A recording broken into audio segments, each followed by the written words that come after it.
Hello বন্ধুরা, কেমন আছো তোমরা সবাই? তোমাদের সবাইকে চাঁদের নিচে প্রেম কথা ইউটিউব চ্যানেলে স্বাগত। আজকের গল্প তুমি এলে তাই হৃদয়ে বসন্ত এলো। আজ তোমার জন্মদিন আমার স্পন্দনা। শুভ জন্মদিন সুইট হার্ট। তুমি আমার হার্টবিট। তোমার নামেই হৃদয় ধ্বনিত হয়। স্পন্দনা মৃদু হেসে তাকালো। আমার নামটা আবার বলো তো। স্পন্দনা। আমি আলতো করে বললাম, কেন এই নাম? আমি একটু চুপ করে তার হাতটা নিজের বুকে রাখলাম। কারণ তুমি আমার স্পন্দনের কারণ। সে হেসে বলল, সব সময় এমন কথা বলো? আমি জানালার বাইরে তাকালাম। তুমি কি জানো, যেদিন প্রথম তোমাকে দেখেছিলাম সেদিনই এই নামটা মনে এসেছিল। বলবে? আমি গভীর নিঃশ্বাস নিলাম। সেদিন রাতটা খুব অদ্ভুত ছিল। আমি গাড়ি চালাচ্ছিলাম। হঠাৎ সামনে একটা মেয়ে, লং ড্রেস পরা, টলতে টলতে রাস্তার মাঝে এসে দাঁড়ায়। বুঝে ওঠার আগেই সে মাটিতে লুটিয়ে পড়ল। স্পন্দনা চুপ করে শুনছিল। আমি কি খুব খারাপ অবস্থায় ছিলাম? তুমি যেন ভাঙা পাখির মতো ছিলে, কিন্তু সুন্দর, অদ্ভুতভাবে সুন্দর। আমি তোমাকে কোলে তুলে নিয়েছিলাম। মাথাটা আমার হাঁটুর উপর রেখে বলেছিলাম, এই শুনছো, কী হয়েছে তোমার? আমি কি বলেছিলাম? তুমি চোখ আধখোলা করে বলেছিলে, আমি ঠিক আছি। স্পন্দনা বলল, তারপর? আমি জিজ্ঞেস করলাম, তোমার নাম কি? আর আমি জানি না। আমি আবার জিজ্ঞেস করলাম, কোথায় থাকো? তুমি মাথায় হাত দিয়ে বললে, মনে করতে পারছি না, কিছুই না। তারপর আমি কে বলে তুমি আবার আমার চোখের সামনেই অজ্ঞান হয়ে গেলে। তুমি আমার হাতটা শক্ত করে ধরলে। আমি তোমাকে হাসপাতালে নিয়ে গেলাম। ডাক্তার বললেন, মাথায় গুরুতর আঘাত, অতীত ভুলে গেছে। আর তখন হঠাৎ মনে হলো, তুমি আমার বুকের ভিতরের ধুকপুকানিটা বাড়িয়ে দিয়েছ।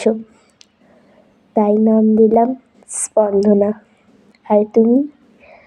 আমি তো জন্ম থেকেই স্পন্দন, কিন্তু তোমাকে পাওয়ার পর বুঝলাম স্পন্দনের কারণ দরকার। সেই কারণ তুমি। হাসপাতাল থেকে তোমাকে আমার বাড়িতে নিয়ে এলাম। তোমার আর কোনো ঠিকানা ছিল না। তখন থেকে তুমি আমার জীবনের ঠিকানা হয়ে গেলে।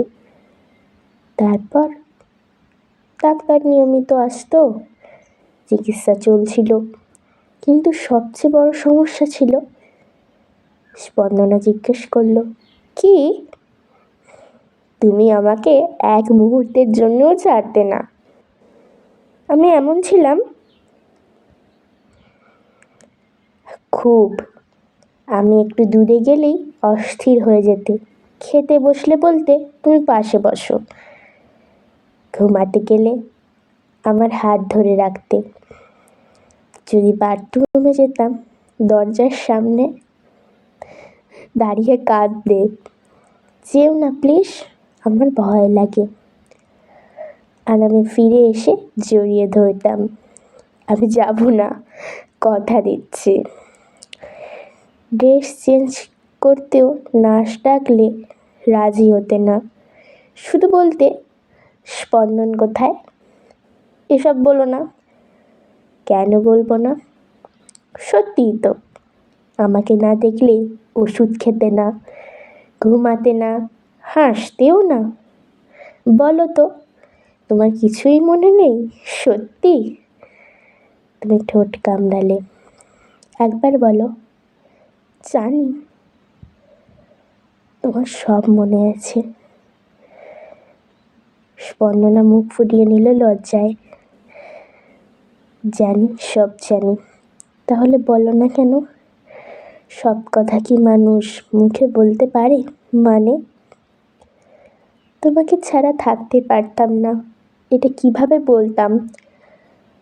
তখন আমার কিছু মনে ছিল না। ঠিকই একটা জিনিস বুঝতাম। কি কি বুঝতে? তুমি পাশে থাকলে আমার ভয় লাগতো না। আর তখনই বুঝেছিলাম তুমি আমার দায়িত্ব না, তুমি আমার অভ্যেস হয়ে যাচ্ছিলে। অভ্যেস না, আমি তো তখন থেকেই তোমার হয়ে গিয়েছিলাম। স্পন্দন জিজ্ঞেস করল, মনে আছে সেই বৃষ্টির রাতটা?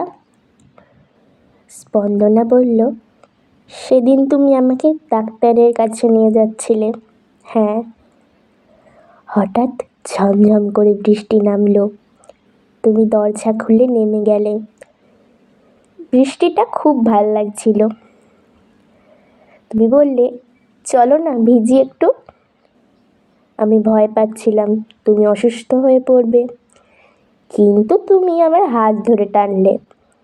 রাস্তার মাঝে দাঁড়িয়ে হাত ছড়িয়ে ঘুরছিলে। ড্রেস ভিজে শরীরে লেগে গিয়েছিল, চুল ভিজে গালে ঘাড়ে। হাসি ফুটে উঠেছিল প্রথমবার, এত নির্ভয়। তারপর তুমি খুব কাছে এলে, নাক ঠেকে যাচ্ছিল, নিঃশ্বাস মিশে যাচ্ছিল। বৃষ্টির শব্দ দূরে সরে গেল। আমাদের ঠোঁট প্রথমবার ছুঁয়েছিল।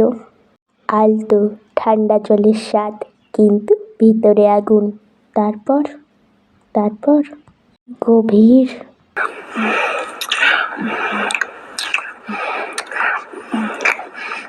স্পন্দনের হাত স্পন্দনার গলায় উঠে এলো, আঙুল চুলে জড়িয়ে। স্পন্দনের হাত স্পন্দনার কোমরে শক্ত করে ধরল। ভিজে শরীর দুটো এক হয়ে গেল, জল মাছ দিয়ে বয়ে যাচ্ছিল। কিস আরো তীব্র হয়ে উঠল। স্পন্দন ফিসফিস করে বলল, আমি তোমাকে ছাড়তে চাই না কখনো। বাড়ি ফিরে দরজা বন্ধ হতেই স্পন্দন স্পন্দনার চুল সরিয়ে কপালে চুমু দিল, গালে ঠোঁটে, হাত কোমরে নিয়ে কাছে টেনে নিল। বিছানার উপর স্পন্দন স্পন্দনাকে কোলে তুলে বসিয়ে ড্রেসের চেন খুলে দিল। জলের ফোঁটা কাঁধ বেয়ে নামছিল, চুমু দিয়ে মুছে দিল স্পন্দন। স্পন্দনা স্পন্দনের শার্ট খুলল, হাত কাঁপছিল। তারপরে স্পন্দন বলল, আমার হার্টবিট শোনো। স্পন্দনা বুকে মাথা রাখল। স্পন্দন বলল, এটা তোমার জন্য ধুকপুক করছে।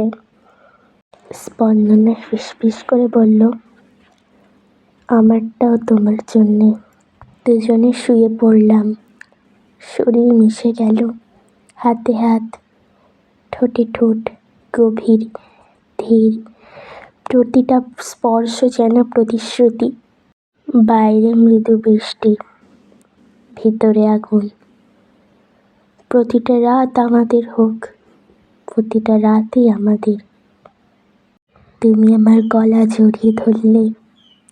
আজ তোমার জন্মদিন, আর আমি তোমার সঙ্গে এই সব স্মৃতি আবার নতুন করে বাঁধছি। I love you more than my one heartbeat. I love you. মনে আছে বৃষ্টির শেষ রাত? সকালের নরম আলো জানলা দিয়ে ঢুকছে, বাইরে শেষ কয়েক ফোঁটা বৃষ্টি টপ টপ করে পড়ছে। ঘরে চাদর এলোমেলো ভিজে কাপড় মেঝেতে ছড়ানো। বিছানায় স্পন্দনা তার বুকের উপর মাথা দিয়ে শুয়ে আছে। চাদরটা আধখানা দুজনের গায়ে লেপ্টে, আর এক হাত স্পন্দনার কোমরে, অন্য হাত তার বুকে, যেন হার্টবিটটা আঁকড়ে ধরে রেখেছে।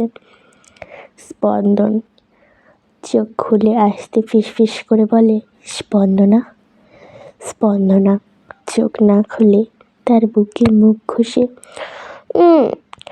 আর একটু এইভাবেই থাকি, তোমার হার্টবিট শুনতে ইচ্ছা করছে। স্পন্দন হালকা হেসে তার চুলে আঙুল বুলিয়ে বলে, কাল রাতে তোমাকে অনেক ক্লান্ত করে দিয়েছি না? স্পন্দনা চোখ খুলে লাজুক হাসি দিয়ে তার দিকে তাকায়। ক্লান্ত না, শুধু এখনো বিশ্বাস হচ্ছে না বৃষ্টিতে ভিজে তারপর তোমার বুকে শুয়ে আছি। তোমার গন্ধ, তোমার উষ্ণতা সব যেন আমার ভিতরে ঢুকে গেছে। স্পন্দন তার গালে হাত রেখে মুখ তুলে, লজ্জা করছো কেন? কাল তুমি নিজেই বলেছিলে আজকের রাতটা আমাদের। স্পন্দনা চোখ নামিয়ে ফিসফিস করে বলল, বলছি, ভুল করিনি। তোমার ছোঁয়া, তোমার চুমু আমার ভিতরের সব খালি জায়গা ভরে দিয়েছে। আমার স্মৃতি নেই, কিন্তু তোমার স্পর্শ মনে রাখতে চাই। স্পন্দন তাকে আরও কাছে টেনে, তাহলে মনে রাখো, প্রতিটা মুহূর্ত আমি তোমাকে কখনো একা ছাড়ব না। স্পন্দনা, তোমার হার্টবিট এখনো দ্রুত আমার জন্য। স্পন্দন কানের কাছে ফিসফিস করে বলে, সব সময় তোমার জন্য, কাল থেকে আরও বেশি। স্পন্দনা দুষ্টু হাসি দিয়ে, তাহলে উঠবো না আরেকটু? স্পন্দন বলে, চা বানাতে হবে না? তোমার নিশ্চয়ই খিদে পেয়েছে। স্পন্দনা তাকে আরও শক্ত করে জড়িয়ে, না, উঠতে দেবো না। আরও কিছুক্ষণ এভাবে তোমার বুকে শুয়ে তোমার গন্ধ নিতে নিতে। স্পন্দন হেসে বলে, ঠিক আছে, কিন্তু পরে স্নান করবে না? গা এখনো ভিজে ভিজে আছে। স্পন্দন চোখে দুষ্টুমি, স্নান করব, কিন্তু একসঙ্গে। স্পন্দনা চোখ বড় বড় করে তাকিয়ে থাকে। স্পন্দন বিছানার থেকে উঠে স্পন্দনাকে কোলে তুলে বাথরুমের শাওয়ারের নিচে দাঁড় করিয়ে শাওয়ার অন করে দেয়। গরম জল পড়তে শুরু করে, ঘর কুয়াশায় ভরে যায়। স্পন্দন চাদর ফেলে দিয়ে স্পন্দনার দিকে তাকায়। স্পন্দনা লজ্জা মিশ্রিত হাসির সঙ্গে চোখ বন্ধ করে লিখেছে। স্পন্দন কাছে এসে কোমর জড়িয়ে, দেখছি আর প্রতিদিন দেখতে চাই, তুমি আমার সবচেয়ে সুন্দর সকাল। দুজনে জলের নিচে, গরম জল গায়ে পড়ছে। স্পন্দনা তার বুকে মাথা রাখে। স্পন্দনা, এটা যেন স্বপ্ন। কাল রাস্তায় গাড়ির আলো, তারপর বৃষ্টি, তারপর তোমার কাছে, এখন এখানে। স্পন্দন, স্বপ্ন না, এটা আমাদের শুরু। তার চুল ভিজিয়ে আঙুল দিয়ে চিরুনি করে। স্পন্দন আর স্পন্দনা দুজন দুজনের অতীতের কথা ভাবতে থাকে। স্পন্দনা বলে, তুমি এসব আমাকে বলছো, বাজে ছেলে? বাজে ছেলে? স্পন্দন বলল, শুধু তোমার জন্যে। জন্মদিনের কেকের মোমবাতি নিভে গেছে, ঘরে নরম আলো।